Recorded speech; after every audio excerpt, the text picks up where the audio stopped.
Hello, everybody. This is Craig Moser.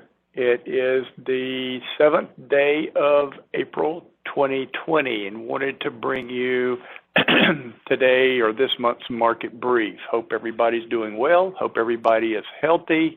A lot has happened since last month and the month before. So I thought we would just dive right in and say, okay, what's happening in this crazy world of ours? All right. Coronavirus, COVID-19 is dominating the media, and if you're not staying home, you should. Be careful. If you're not an essential person, try to protect yourself, and this should be over sometime. So when we look at stock markets, it's interesting to watch a lot of things happen over time, and one of the things that we have looked at is volatility. So I'm looking at the Dow Jones Industrial Average on this chart right here, and I am looking back 2 years. And you can see the market has ran up and down and up and down. This was 2018, this market decline here. So depending on whether you measure from the top to the bottom or whether you measure from a year to date to the bottom, however you're doing it, this decline from top to bottom was right at, very close to 20%. And then we had this V recovery. And my fear is people think this period of time right here will be what happens in the future. And I'm going to tell you that this is a different correction than what we have had in our recent past. We had this in 2007 and 2008. We've had some of these other ones. And so just understand the systemic reason this has happened is a lot different than whatever this was at the end of 2018. So what I've marked here is the beginning of the year. I'm pretty close. And you can see the volatility that has occurred. So what happened here was in short order, this market from the peak of the market, which was 2/12, 2020, to right here, which was 3/23, so roughly, 40 days, 41 days, something like that, the market gave up in excess of 35%. It did more than that from peak to trough. From the beginning of the year, it was down over 35. As of yesterday's close, it was down 21, and now we have this bounce back of 692 points. So this is starting to decline. Have no idea. We just opened the markets. I'm going to tell you this volatility will exist for a while. You'll get these big surges up followed by decline. So will we see a V recovery? I don't know. And I don't think anybody else knows, but what I will tell you is I doubt it. We shut down an economic system. It's not turned back on yet. So Europe's not turned on. The U.S., as of this conversation, is not at work, per se. There are pockets of people at work, but the vast majority of us are idled, if you will. So as we start to look at what's happening, just understand this is a black swan event. This doesn't happen hardly ever, but it did, and so now we have to understand what's going on. Our government, Craig Moser's opinion, our government has created a tremendous amount of stimulus. The comments are, it's not our fault, and I'm with that. We had nothing to do with this virus. But if we don't protect ourselves, we could have a lot of people die. That's the trade-off on what they're doing. So just understand it's a crazy world out there. And people not at work means that we're losing some gross domestic product here in this country. How long it will take to recover that, nobody knows. It's all speculation at this point. All right, so let's look. This is the Dow, and you've seen some significant declines from market tops. This is the first of the year. Let's look at some of the other indices we might look at. Here's gold. Gold's an interesting one. First of the year, we are up substantially with gold from the first of the year, but we did have a trade-off right there when people were in shock at the decline. So this is sort of your inflection point right here around the 19th, 20th of March. And then things have changed since the Federal Reserve Bank, the U.S. government itself has stepped in to backstop a lot of the things that are happening. When we talk about backstops, let's see if we can do high-quality U.S. corporate bonds. Fascinating chart to look at. What you're seeing is the bond market, and this is the good stuff. This isn't high yield. The bond market took a big 17% decline in a hurry. So that is in part confidence, and the other part of that is money moving very quickly. I mean, at lightning speed, and the market's not being able to take all of that change in at one time. And now the Fed has stepped in and said, you know, we will backstop these bonds. So they might actually purchase things like LQD, which is an ETF. Fascinating. We're in unprecedented times once again. If we look at high yield bonds, let's see if I've got that one in here. I've tried to do this to make it a little faster. High yield bonds are cruising along for the last couple of years. We had a dip in 2018, cruising along. Here's the first of the year, and then my comment I stole from a fellow I used to work with a long time ago. He calls that the flight path of a brick. So, you know, that's pretty rough watching this thing drop, and now it's found some sort of base right here in this range right here. But from here to here is about 14 percentage points. So just understand, just because we have a bounce up in these more risky items, it doesn't mean that they're going to stay up. I'll do a few comments about bear markets in a minute. This is going to be a little longer market brief, I'm sorry. If you look at Treasuries, now I'm using ETFs in most of these.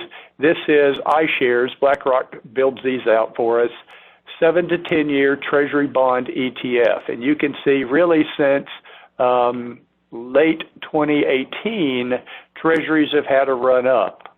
So I could discuss why that happened, but then it sort of started tapering off, and then when this crisis hit, we had another leg up. So this is probably where those bonds should be.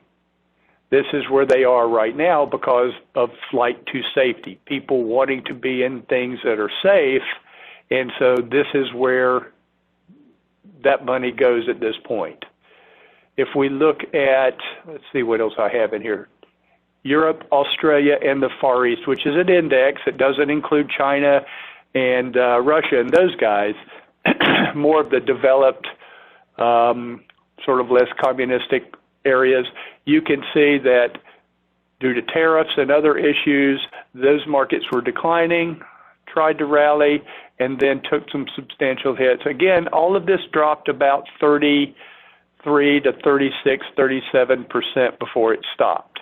So is that the bottom? We shall see. I don't think so, but I don't know. So let's just let the math tell us what to do at this point. But you can see this was hot and heavy with a very substantial decline in a very, very short window of time.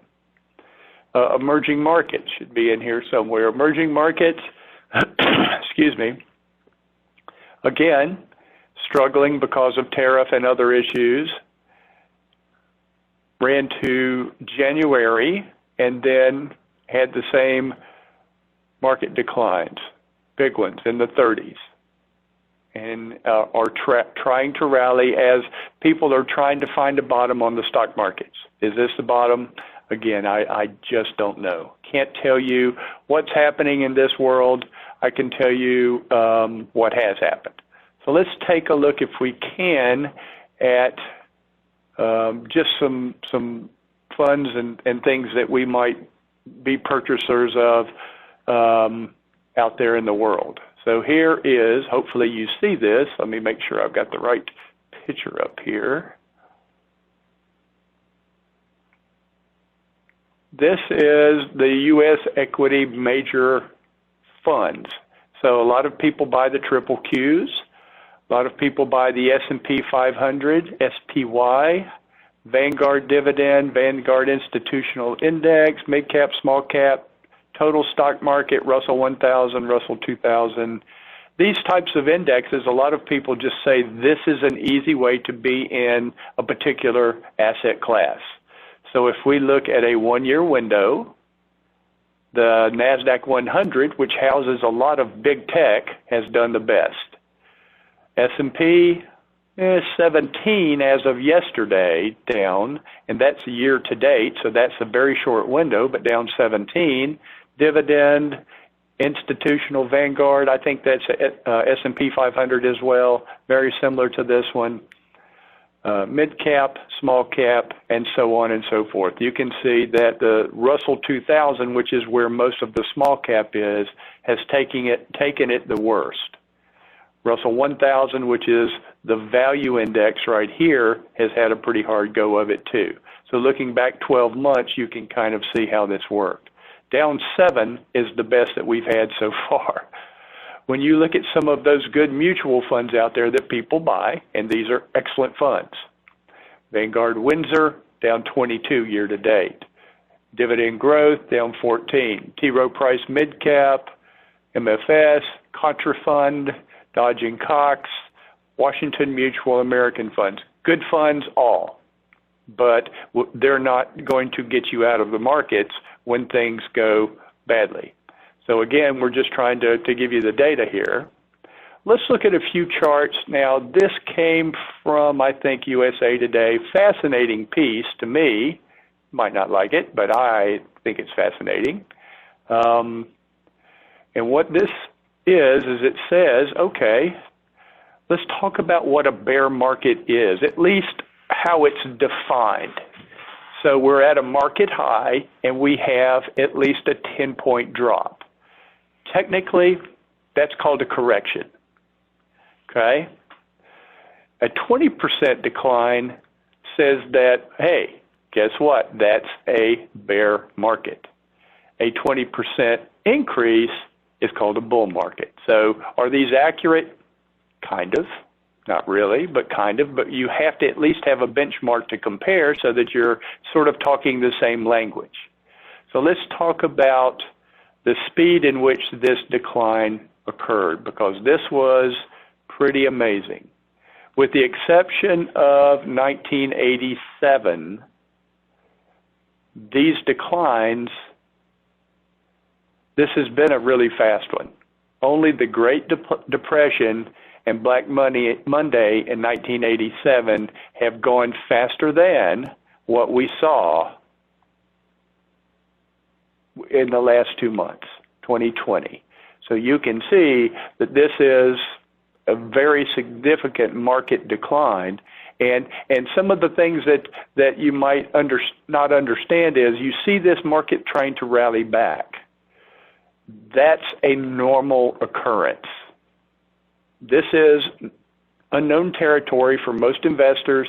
You hear all these little cliches. You don't want to try to catch a falling knife. Well, this knife has been falling. People have caught it.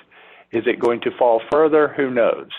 You know, if you look at 1929, you had a bunch before it finally quit going down. It went down 86%. The longest one, 1937, it lost 60%, and it took 61 months, whereas the other one took 32 months to be over with. The shortest one, 1990 so far, lost right at 20%. It was over with in 3 months. It was kind of a blink.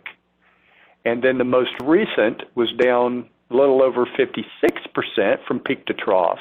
That was 07, and it took 17. It took a long time to recover. I don't think that's accurate, but we'll take 17 months. So the average is 21 months before it recovers, and you can see the variances. So when you look at market declines in here, just understand the worst, most recent, and this last one. So where are we at in this? Not a clue. Nobody knows. And I'm just letting you know not to get comfortable with market rebounds in a market that doesn't have any legs to it yet, meaning people aren't back to work yet. So, we're hoping for this little tight V bottom recovery. I don't think that's going to happen.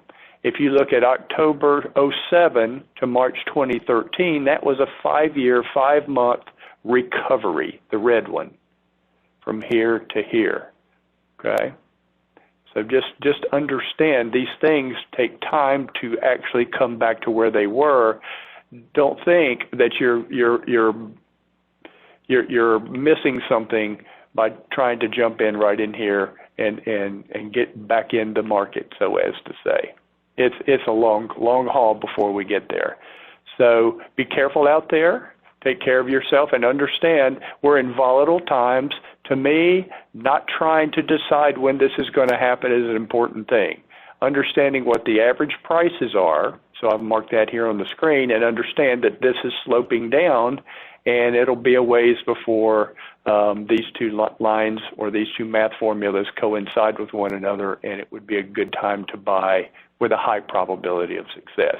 Take your time, be safe with this, and with that, I'll let you go for this time. I hope you learned a little bit, and if you have questions, as always, give us a call, 336-448-1086, or you can go to us on the internet, and that would be info@maestrowealth.com. Maestro is spelled M-A-E-S-T-R-O. Thanks, and we'll talk to you later.